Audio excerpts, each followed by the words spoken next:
Halo semuanya, sebelumnya perkenalkan nama lengkap saya Maria Christina Rona, biasa disapa Risna. Saya mahasiswi program studi Pendidikan Guru Pendidikan Anak Usia Dini.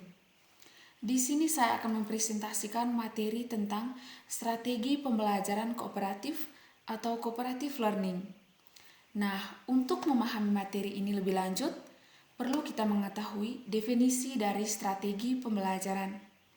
Jadi, strategi pembelajaran merupakan salah satu cara atau metode yang digunakan oleh pendidik untuk menciptakan suatu proses pembelajaran yang efektif dan efisien, sehingga tujuan pembelajaran dapat dicapai dengan baik. Lalu, strategi pembelajaran kooperatif merupakan model pembelajaran dengan menggunakan sistem pengelompokan atau tim kecil yang terdiri dari 4-6 orang yang mempunyai latar belakang kemampuan akademik, jenis kelamin, ras atau suku yang berbeda.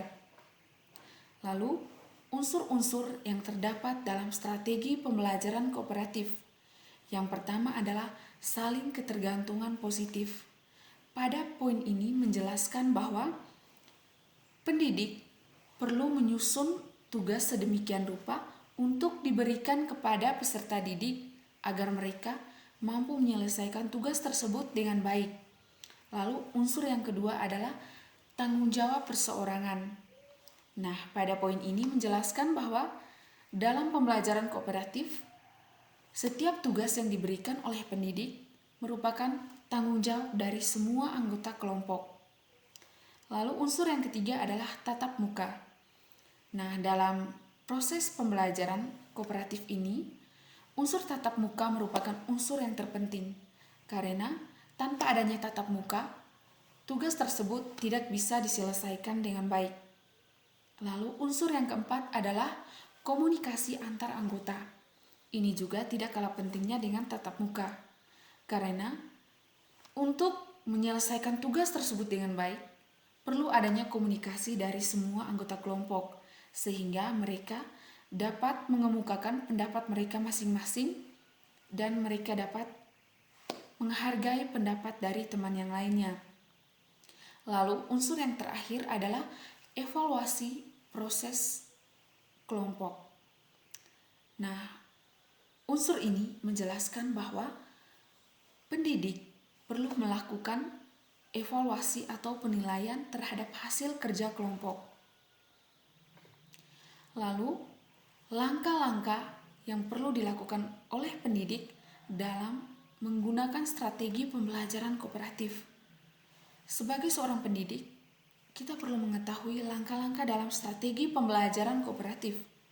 Langkah yang pertama adalah pendidik perlu membagi kelompok dalam sebuah kelas sehingga mereka dapat mengerjakan tugas yang diberikan dengan baik.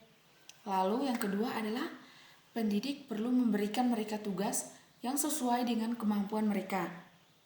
Lalu unsur langkah yang terakhir adalah pendidik perlu melakukan penilaian terhadap hasil kerja mereka. Nah, penilaian yang perlu dilakukan oleh pendidik adalah dalam strategi pembelajaran kooperatif, kembali kita melihat tujuan pembelajaran yang ingin dicapai. Misalnya, pada jenjang pendidikan anak usia dini, tujuan pembelajaran yang ingin dicapai adalah anak mampu mewarnai gambar tanaman hias atau berbagai jenis bunga.